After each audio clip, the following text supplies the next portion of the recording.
There's Buckingham, Oxford United head coach. How does that feel? Very special, very special. It's been a long time since I was last in Oxford and working for this football club. But it's a club that is very dear to my heart for many reasons, and one I am delighted to be back now as head coach. Has the reaction from the Oxford fans and from everybody surprised you? It's overwhelmed me, to be honest with you. The amount of messages that I've received, certainly in the last 24 hours, maybe a couple of days in the lead-in, but definitely the last 24 hours, both from family, friends and people that I don't know and will likely hope come to know. It has been overwhelming, and just walking around this building, there's people that I worked with 10 years ago, but there's people that I also coached, and there's people that I used to teach that are now in this building. So it's a wonderful cycle, a wonderful journey to arrive back here and be part of this. Just explain, the last 24 hours have been crazy to say the least. They have. It's we spoke to the players back in Mumbai. I was in Mumbai yesterday. Spoke to the players, spoke to the staff, and then I thought that was it. As I got in the car, a very emotional day, leaving a very special place that was spent for the last 2.5 years.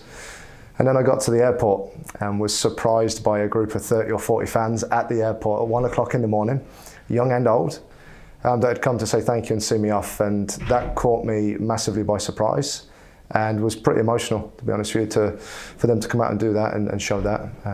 It really kind of caught me and was a very special moment. That was a really nice way to finish my time in India. A club that's always going to have great memories for you, isn't it?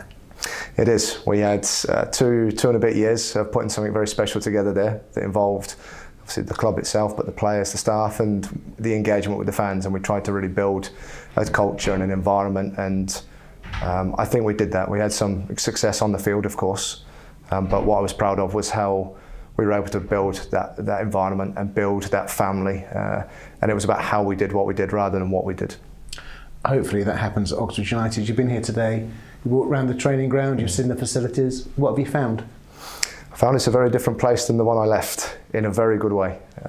The training pitches here and the facility that's been built, it's excellent. You know, you want players to perform to the best, and this facility certainly gives them the opportunity to do that. So yeah, a very different Oxford United than the one I left, but one I'm very happy to be in and around. The one you joined, first of all, you joined as a young goalkeeper. What happened? Why the change from being a young goalkeeper to doing the coaching side? Why did that happen? Mickey Lewis. Mickey, when I was a youth player here, I went into coaching just on an evening to help out. I think I actually helped out with you over in Tame for a period of time.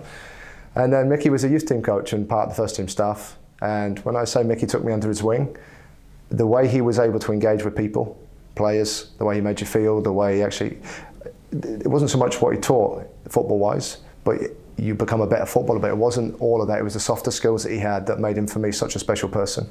And he's the one that really got me fascinated into coaching and what could coaching be, and is it a career path that I could pursue? And it's one that I went down and never looked back. I spoke to Chris Wilder yesterday, who wishes you all the best. He was the one that spotted something in you. I spoke to Suzanne Lewis, who said, Mickey will be looking down, will be so proud of you. Try not to cry, would you? Yeah, it's Suzanne messaged me. Obviously I was away when Mickey passed. Mickey was like a father figure to me and many others. Suzanne messaged, and we're very much looking forward to catching up again as a family. We used to do things as a family. We used to go to barn dances of all things and family events. But yeah, I hope we can, I say we, it's everybody, I hope we can make him proud, and it's the same as my family now and everyone that, you know, has helped me grow up around this area as well, that we can help make proud as well as the club. I will move on to a different question in a minute, but I forgot to mention Alanhodkinson in that, yes, because he is a football legend and he was hugely influential with you. He was. To have someone of Alan's calibre come to the club at that time, you know, someone that's worked at those types of levels.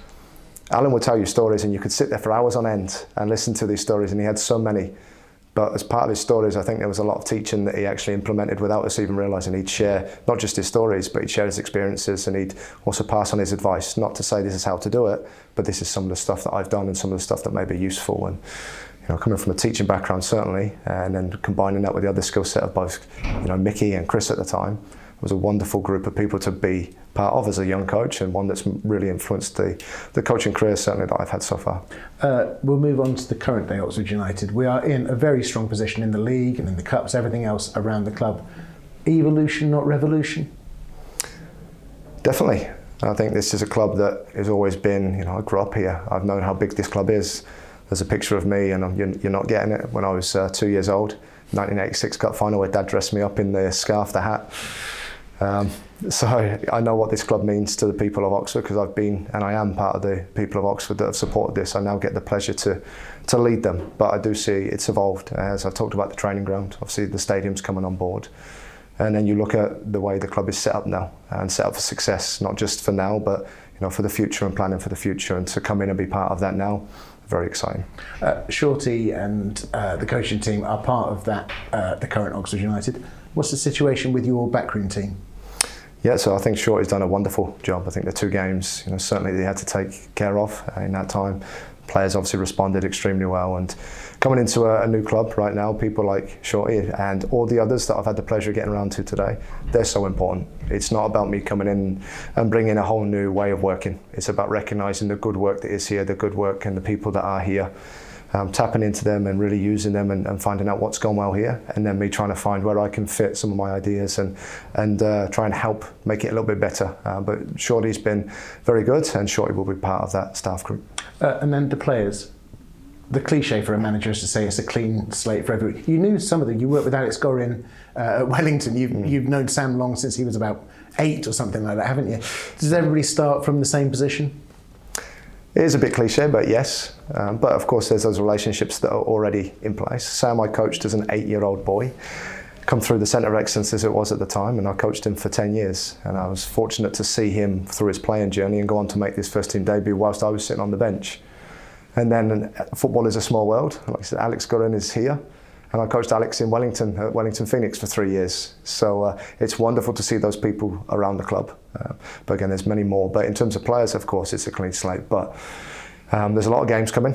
It's very important that we have a squad that's capable of contributing to what we all want to do. Like I said, the club's in a good space right now, and it's about making sure that we try and stay there. And I'm sure with the playing group we've got, we'll be able to do that. It's media day today, but I think you're probably looking forward most to Monday, getting back out on the training pitches, correct? I can't wait for Monday. I think today's great because it gives me a chance to come in when people are off and do everything I need to do.